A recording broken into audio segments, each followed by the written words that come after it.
All right, another live Q&A. It is 2 p.m. on Wednesday. Every Wednesday at 2 p.m. Pacific and 5 p.m. Eastern, we're doing these, and I am excited about that. So I'm going to ramble here for a minute until a few more people get on. A little bit of a ramble here. So I just want to plug something here. Launch Control here. I got this wonderful hat from Launch. Launch Control is who we are using to send out our text messages. And I am very happy with that. We're finding that we're getting about every 1,000 text messages, we're getting 3 appointments right now with that. And it's growing. Our team is getting better at that. I know that's a question that came up last time. So if you're interested in Launch Control, flipdot.com/launch, and they are doing great by us. So we're also skipping. I want to share this. We're skipping all our data through Skip Force, which has been really phenomenal. So if you go to fliptalk.com/skip, they have a wonderful deal. You actually get your skip traces for 5 cents, which is really, really cool. So with that said, I'm going to get into my topic for today. And as you have questions, ask away. Um, Let me see here. So got questions. Don't be afraid to ask. So I want to share something. I went on an appointment on Saturday. So we typically close everything over the phone. That's been our jam for about 2 years. We close everything over the phone, and I'm training some new acquisitions people here in the office, and we had a situation where it was relevant for us to go on the appointment. And so my acquisitions gal, one of my new acquisitions gals, had an appointment on Saturday, and I said, "I'm going with you." So and it was cool because we got the contract from it. It was we got the contract from it, and it's I'm basically, what is it? I don't know if it's 0-1 or 1-0, whatever. Every time I go out to get a contract, I get one. But um, a couple of takeaways from it. So we went through the house. The gentleman was emotionally attached to the house. He'd been for 30 years. He's got a life change. His mom he has some issues, and somebody's got to take care of his mom, and he's going to take care of his mom. And so there was definitely an emotional attachment there. So that was something we had to deal with and talk about at the property.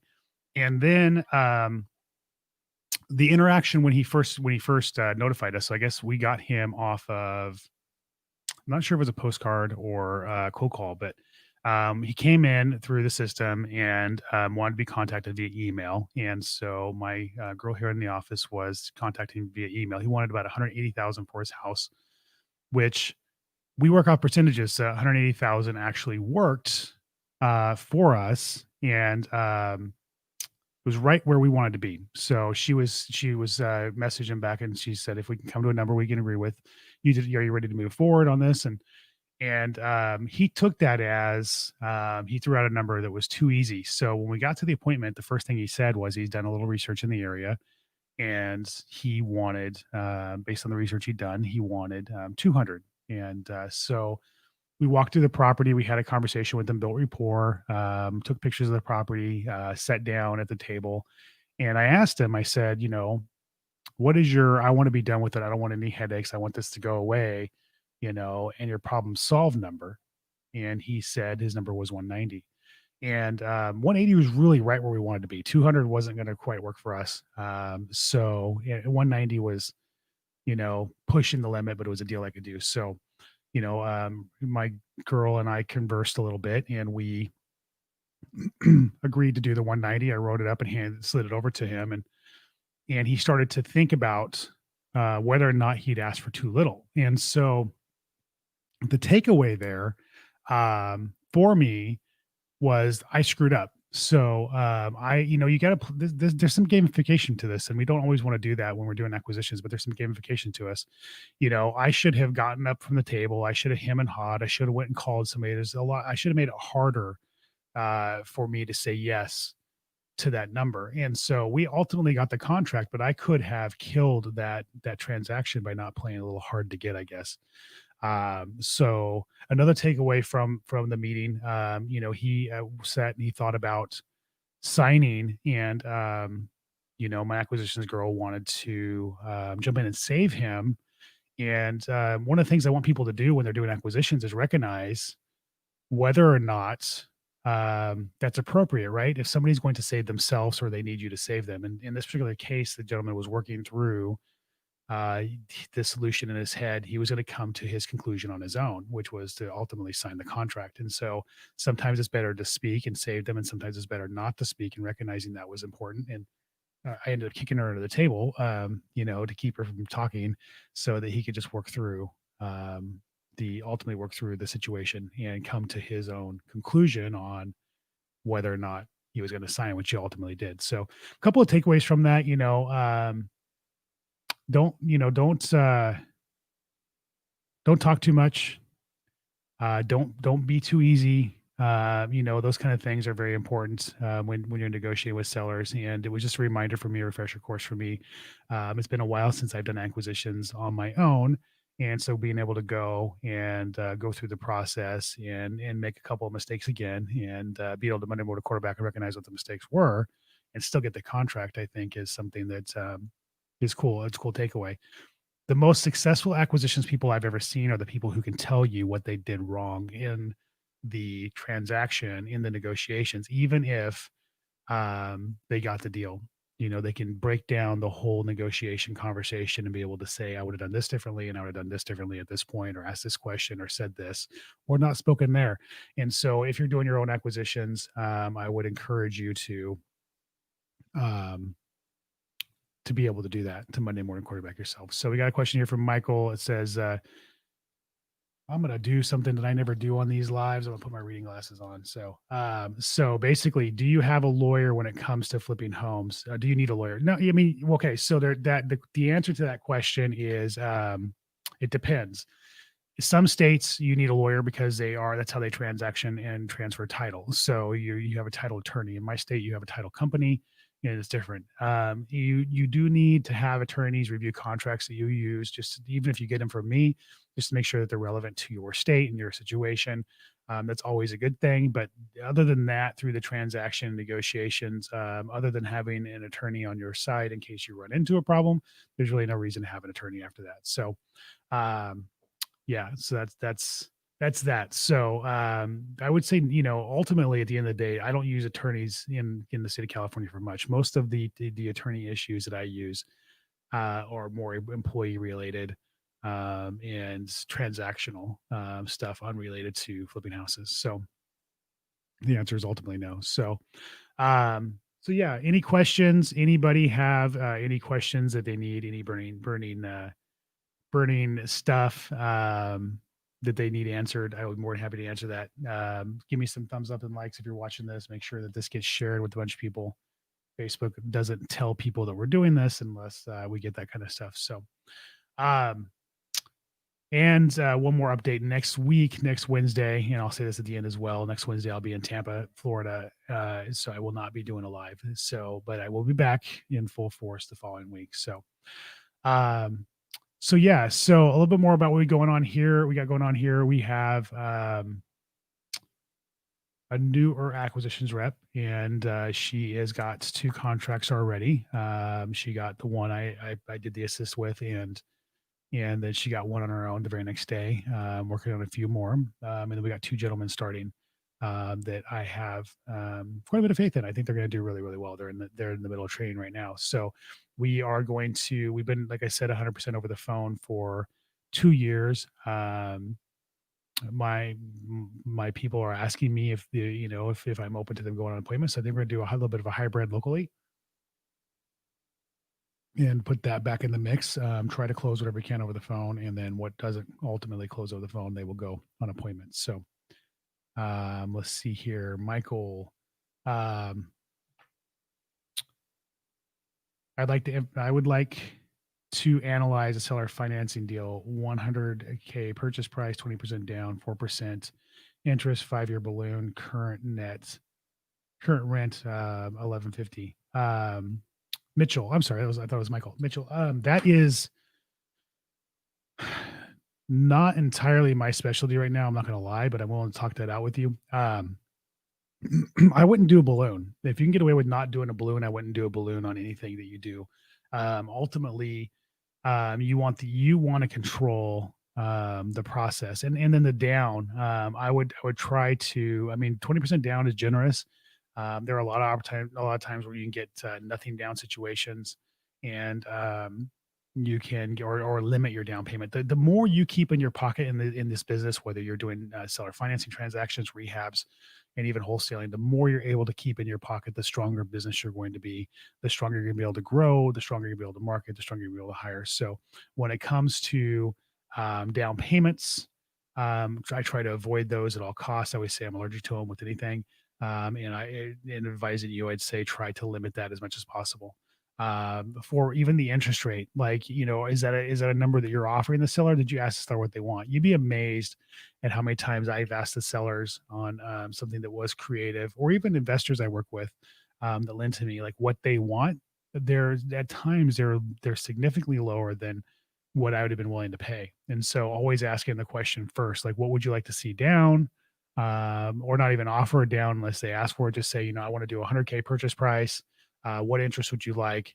Over a period of 30-year amortized type of thing. So, or I would do, there's been times where I've offered, I just do a number.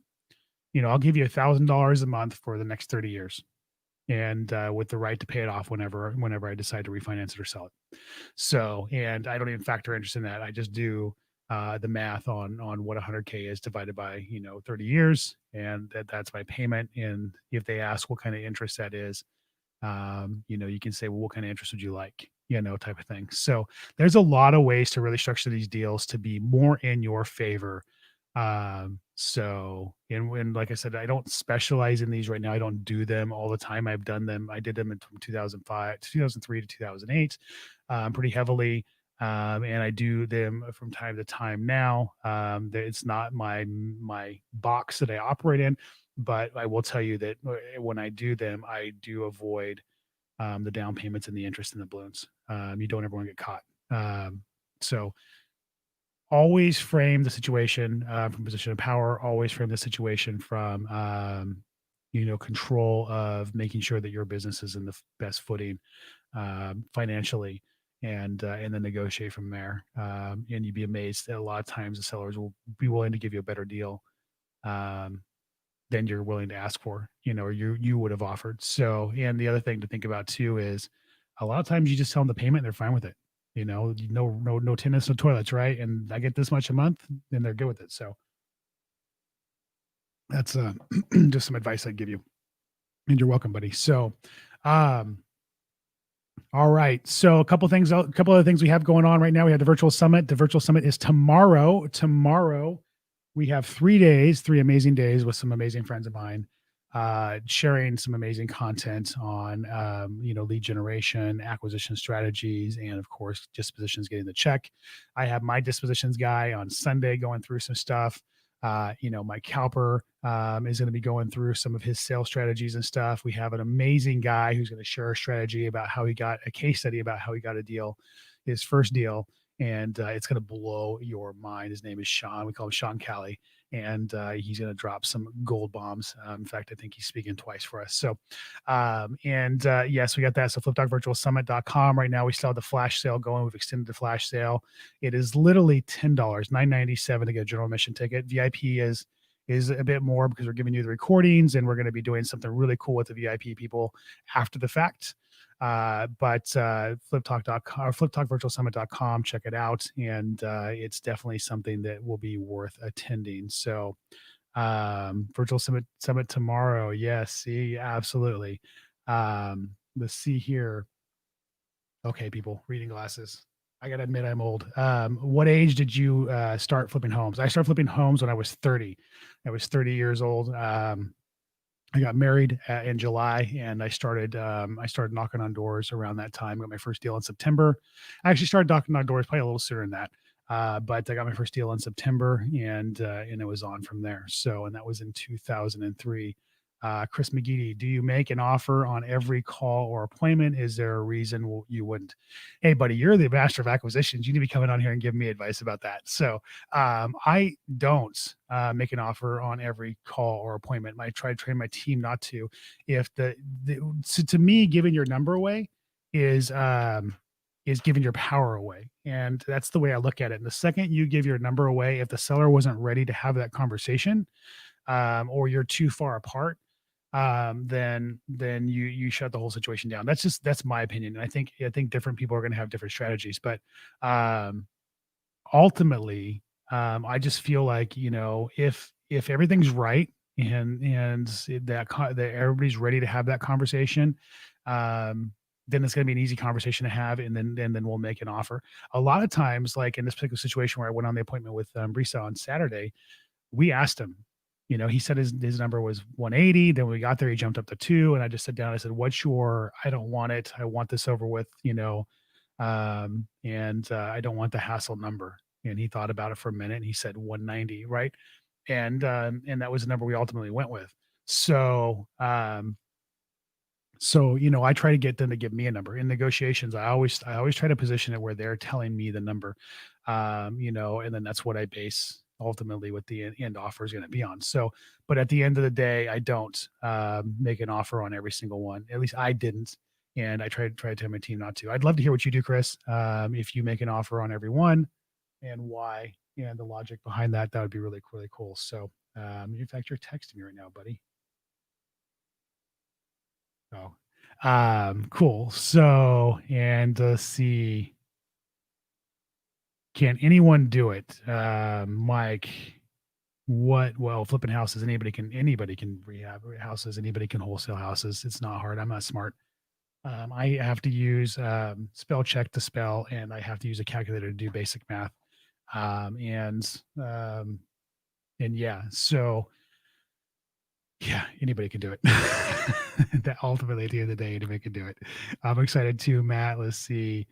Appreciate you, Chris, by the way. Where is the best place for someone to find houses for sale?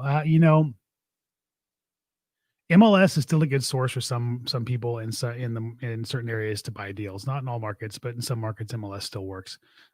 For sale by owner websites are great places to find owners that have properties for sale to have conversations.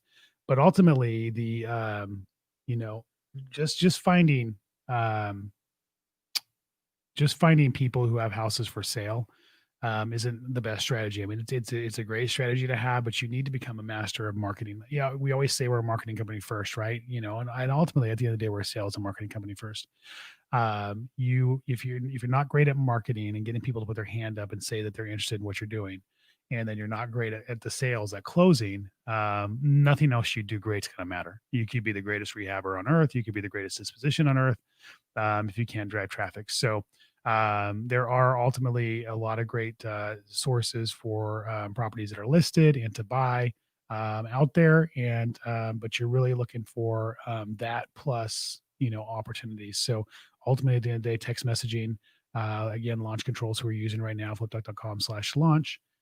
Skipping data, getting the good data and skipping that data. So list source is a great data source. You can skip that through skip force at fliptalk.com/skip. And again, 5 cents, 5 cents a skip trace. I've skipped in the last 30 days, I've skipped almost 90,000 records with them. Great stuff. So, and then getting out there and either cold calling, text messaging, or direct mail, and getting people to put their hand up and say that they're interested in talking to you is really ultimately the way to go. Um, how good is your skip tracing service? Well, I mean, I think it's great. I've spent, like I said, some money, and I've done a 43,000 list, a 42,000 list, and then I think I just did a 17,000 list. So that's what 90, almost 100,000 records that I've ran through them in the last 30 days, and I'm happy with it. We're getting deals. Ultimately, we're getting deals from it, so I can't complain.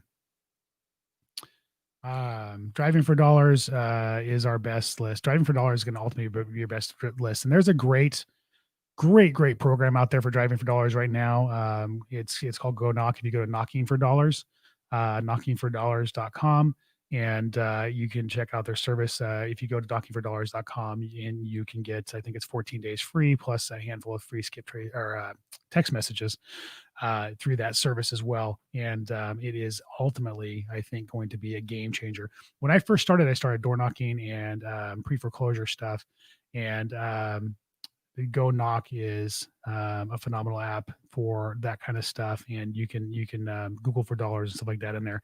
And then of course you got if you go to fliptalk.com/D for D, You got Deal Machine as well, which is another great for driving for dollars. Deal Machine is phenomenal as well. Um, so flipdot.com/D for D and or knockingfordollars.com are two great services to check out. Okay, we make an offer on every appointment that is ready to accept that offer. Probably a long conversation as to how you get there. Not 100% of appointments, but the ones that are ready to move forward. I mean, I think that's basically what I said. Chris, you and I could probably do a live when we're together in Scottsdale in a little over a week and talk about this to anybody who has questions about it. So, but that's ultimately the right thing when they're ready, right? When they're ready to accept the offer, when they're ready to have that conversation. You don't want to play your hand. So many people, it's like the seller is obviously not ready to have a conversation about numbers, or you're too far apart and they just want to try to drag the seller to a number or drag the seller to be ready, and they're just vomiting information, and that doesn't work in acquisitions. There's gamification, there's gameplay in it, and I always say it's like dating. It's the same thing as dating. You don't sit down at the table with the woman or a man on the first date and say, "Hey, I want to have 5 kids and get married, and I want to do it with you tomorrow," right? On the first date, where you've basically maybe had a phone call or one personal interaction with them. You don't do that because then they just run for the hills and shut down. You have to break down walls and build rapport and get to know what they want, what their needs are, and whether or not those needs align with your needs and your wants. And that takes time, that takes conversation, and so many people don't realize that they want to try to go in for the kiss in the first date, I always say, and it's just not it's not functional. It's not going to work long term to be successful in closing deals. So when they're ready, once you've laid the groundwork, once you've heard, and they can be ready the minute they call, right, Chris? They can be ready the minute they call in. Those are laydowns. They don't always happen, but they happen. You need to know when to recognize those too. You need to know when to play the game and when not. But at the end of the day, it's a game. So, um, Matt, so is Go Knock like Deal Machine and Propelio driving for dollars? It's very similar, very, very similar, honestly. And it gives you foreclosure information, up to date foreclosure information, all kinds of really cool things too, so that you can go knock on doors or send out, postcards and mails. The data, stuff like that, and the way it works is very similar. It just has the added function of giving you the information of default, so that you can door knock if that's what you choose to do. So, but if I was going to choose either or, Deal Machine, flipdot.com/D for D, and then of course Go Knock at knockingfordollars.com. So are one of the two. I would either use them both or use one, but they're both phenomenal products. Like I said, Go Knock just adds the extra layer for you of the information of the default, and I think it's really, really cool. So, Michael, how do you feel on the current state of the real estate market, and where do you see it going in 3 to 6 months? I've talked about that a few times, and I don't know what's going to happen. I'm surprised at what's happening now with markets being on fire. I mean, obviously, you have a ton of money being pumped in the economy with, all the stimulus and different things like that. Plus, you have people that, are getting record low interest rates on refinancing their properties or buying properties. That's really driving markets. What they're going to do when that kind of stuff cools off, how they're going to continue to stimulate it is the question. Are they going to do like they did in 2003, 4, and 5? 2002-ish, they dropped interest rates, right? 2001, 2002, they dropped interest rates, and this type of thing happened. We had a drive in the market. And then once that kind of started to peter out, they started adding these different loan programs. They started reducing the necessity to qualify. They went to things like no income, no assets, pay options to make it even easier. So you could defer interest and even defer a portion of your principal payment to make the payment even lower, so you could afford an even more expensive home. And that really, really drove the economy. If they're going to do loan programs like that, to push and stimulate the economy, if they're going to roll more money out in the street level, if either of those things happen or both those things happen, I think that we're going to continue to have a run for a bit. The question is going to be, when is somebody going to come and kick the legs out from it? When is it going to come tumbling down? And that's, at the end of the day, ultimately, I don't have the answer for that. one of the things that there's implications to all this, right? Like, material costs are going up, costs for wood products, OSB for roofs is about double, right? And there's different things, there's different implications to demand, service providers that don't have supply chain issues are driving their product up, price up. And then of course there are, depending on if the products are coming from someplace like China or some other country, now there have been supply chain issues. And those things make construction more expensive. Those things make rehabbing more expensive, and ultimately have an impact um, on what you're able to accomplish as a rehabber or a homeowner or a new home builder. And those things are going to have an effect on ultimately pricing, and also the ability to get things done, and how is that going to have an impact. So there's a lot of things to think about. Like, I have a friend that's putting a pool in right now, and they actually had to stop construction on his pool because there is a national shortage on concrete, right? Concrete, I mean, think about it. So, and that's because of demand. I get, anyway, I'm not gonna get into the semantics of it, but ultimately it's demand, and they burn through, the supply, and now there is a shortage. So there are people that are now fundamentally could have work that are out of work, that because there isn't supply for them to work, and all those things have underlying implications. I just don't know. Ultimately, at the end of the day, what is going to happen, from it. And I'm just, like I always say, I prepare for the worst and hope for the best. So I'm taking advantage of every opportunity I can. I'm just shored up and prepared for the worst. So, and then I agree. So much uncertainty is actually helping the real estate market. Yep. So, and then of course, favorite user is PropStream, good for data. PropStream is great for data. So, PropStream is universally great for a lot of things. You get MLS data, you get tax data, and of course you get data. So you can pull comps, you can pull your buyers list, you can pull your motivated sellers list. You can do so many things with PropStream. And if you go to, I think it's propstream.com/flip talk, um, or you go to fliptalk.com/propstream, either one. You get a 7-day free trial. So go there, pull data, check it out, try to run comps with it. If you haven't used PropStream before, fliptalk.com/propstream.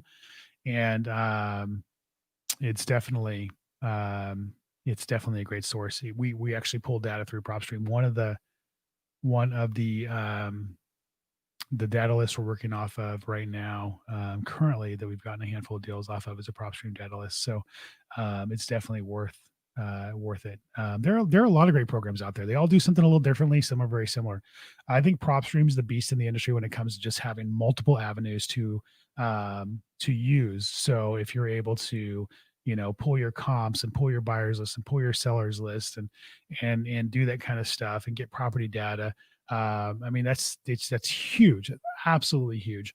Go knock, having the foreclosure data up to date, where you can actually go door knock and track your progress and so on and so forth, and basically do with the driving for dollar stuff with it. And then of course Deal Machine, where you can drive for dollars and also do that kind of stuff. They're just these tools. I didn't have these tools in 2003 when I started people, and I was still successful. Now you got all this stuff at your fingertips. There's no excuse for not crushing it right now. If I had all this stuff, go knock, or Deal Machine or PropStream when I started way back in 2003, that would have been a whole different situation for me. So, Kenny, I want to say I'm excited about tomorrow, buddy. I'm excited about tomorrow too. So I appreciate that. The virtual summit is going to be off the hook, and the cool thing about the virtual summit is it's interactive. So there's going to be time to actually talk and ask questions. We're not just going to be talking at you; we're going to be talking with you multiple times during that event, and I can't wait. So I appreciate you being there and being part of it, buddy.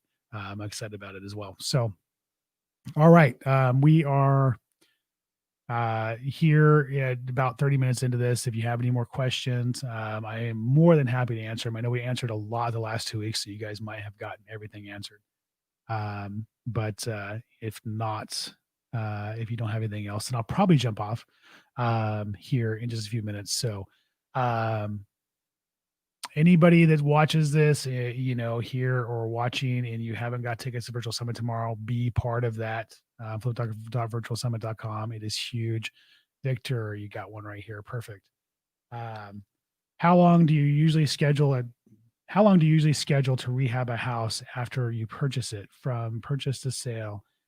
And what time frame are you shooting for to sell the rehab? So we are shooting for about a 100-day turn time. Okay, our average turn time is about 100 days. So whenever we borrow on a property, we borrow for 120 days.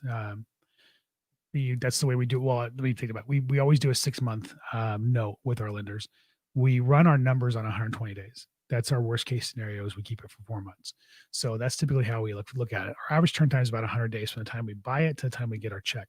When we're looking at a rehab project, depending on the scale of rehab, is kind of the time frame. So if we are a cosmetic rehab, which is usually around 30 or 35 grand, it's every, roof, windows, AC, flooring, kitchen cabinets, whatnot. We're not moving any walls or doing anything critical. It's your standard house, maybe 1,500 to 2,000 square feet, with some light landscaping and that kind of thing. We're looking about 3 weeks, 21 to 30 days, depending on the scope of work, right?